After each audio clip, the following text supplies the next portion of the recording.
Hi, my name is Casey with Brick by Brick Wealth. Today I'm going to share with you the top 10 real estate rehab mistakes. Investing with real estate is a great way to make passive income if you're looking to rehab and rent out, and a way to make huge amounts of money in just a few short months by flipping. Either way you go, you need to avoid these top 10 real estate rehab mistakes, or rehab can end up costing you money and time, which is also money. So let's get started.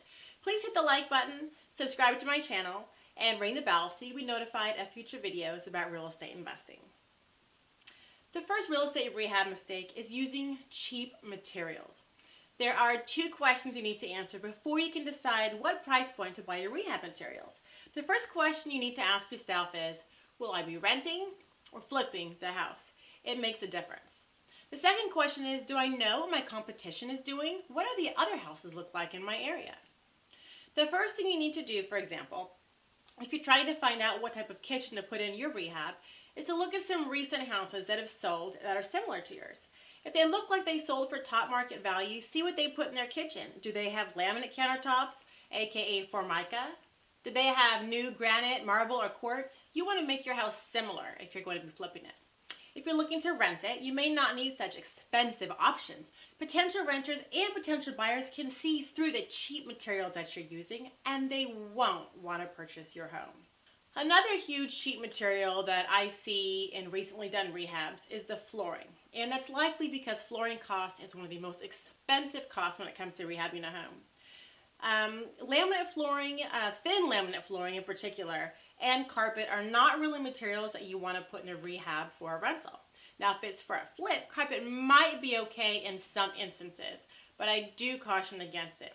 Most people don't want carpet in their homes anymore due to allergies and pets. And as far as rehabbing a rental, you'll likely be switching out your carpet every tenant or every other tenant at the very least. Carpet may be cheaper up front than a decent luxury vinyl plank, which is what I recommend, and that's what's trending right now. But it does get dirty and stained very quickly, the carpet that is. And if you look at the cost, it really isn't much cheaper than luxury vinyl plank, and you'll be replacing it much more often.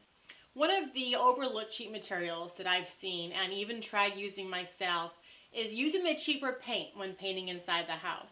Always go for a paint and primer in one. And even still, even though it says one coat, you're still going to need two coats. If you use the lower end paint option, you'll probably save $6 or $7 per gallon, but it won't cover stains very well. It won't cover oil very well. Your paint may come out watery and runny-ish and end up looking streaky on the walls, and you'll end up buying the better paint anyways.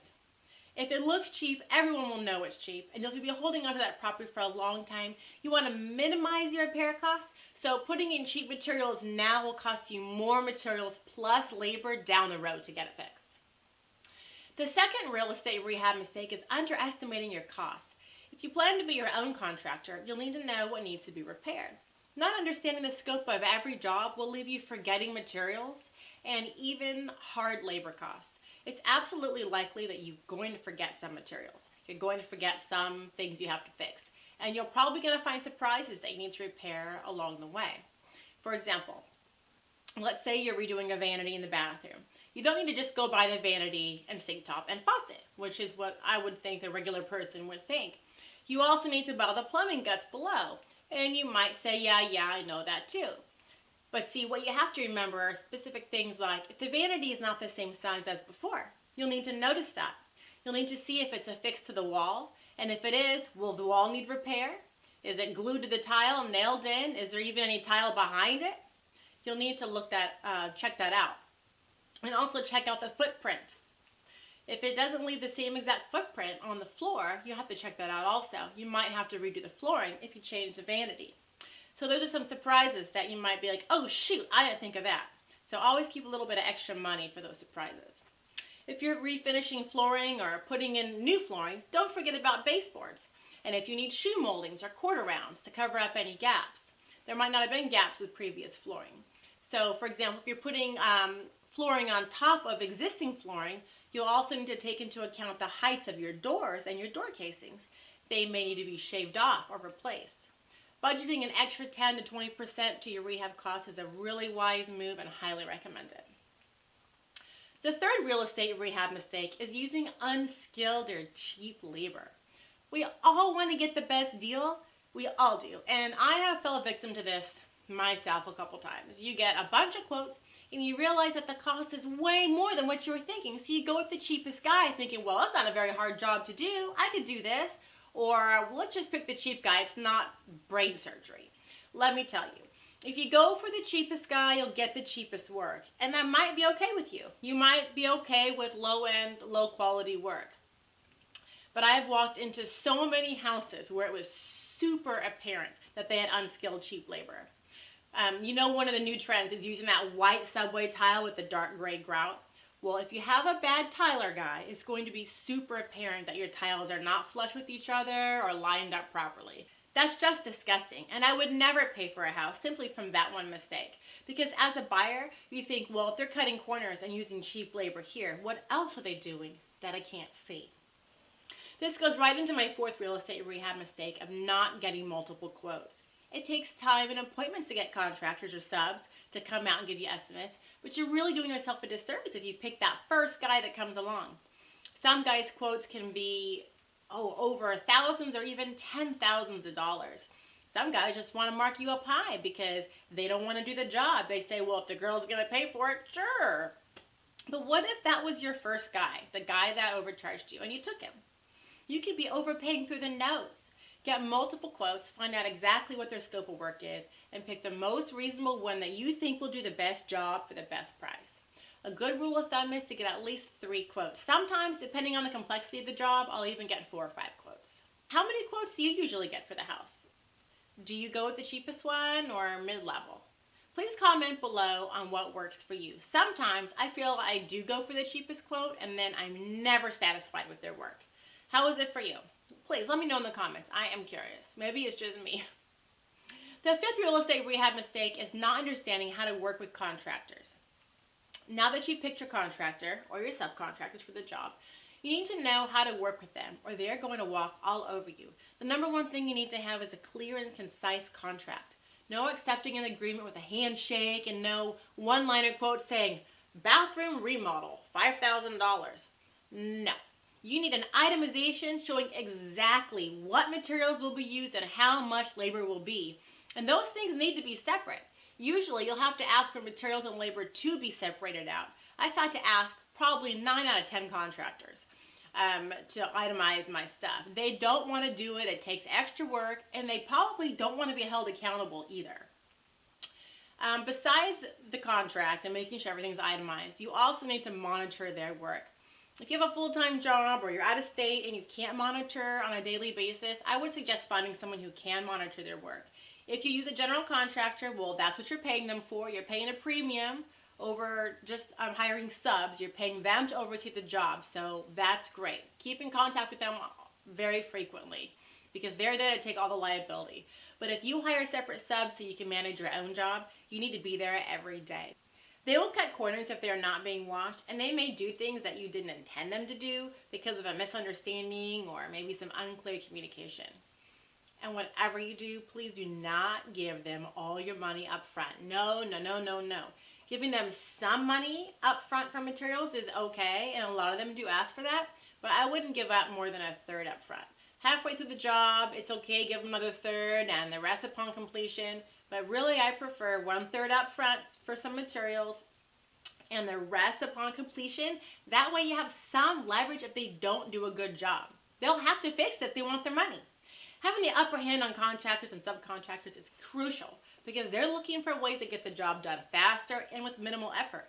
It's just human nature, so you have to watch them like a hawk. The sixth real estate rehab mistake is not knowing what you're looking at. And this is absolutely a big one if you're going to be your own contractor for the job and not hire someone to oversee. This happened to us once on a flooring job. We hired a floor guy to refinish hardwood floors in one of our houses. He did it once for us at another one of our houses, and he did a great job, but we really were there monitoring it all the time. And the second time, since I had felt comfortable with him, since he did a great job the first time, I didn't really monitor him as much, and I paid him before I actually really inspected the floors and knew what I was looking at. And after I paid him, upon further inspection and research of proper flooring and refinishing methods, we realized that he didn't fill in any of the gaps between the wood floor planks. See, over time, wood floors can kind of like separate a bit between at places. And these were the 1950s, like thin plank, solid wood, oak floors. They were nice, and I wasn't gonna replace them. We just wanted them refinished. But some little areas did have some separations.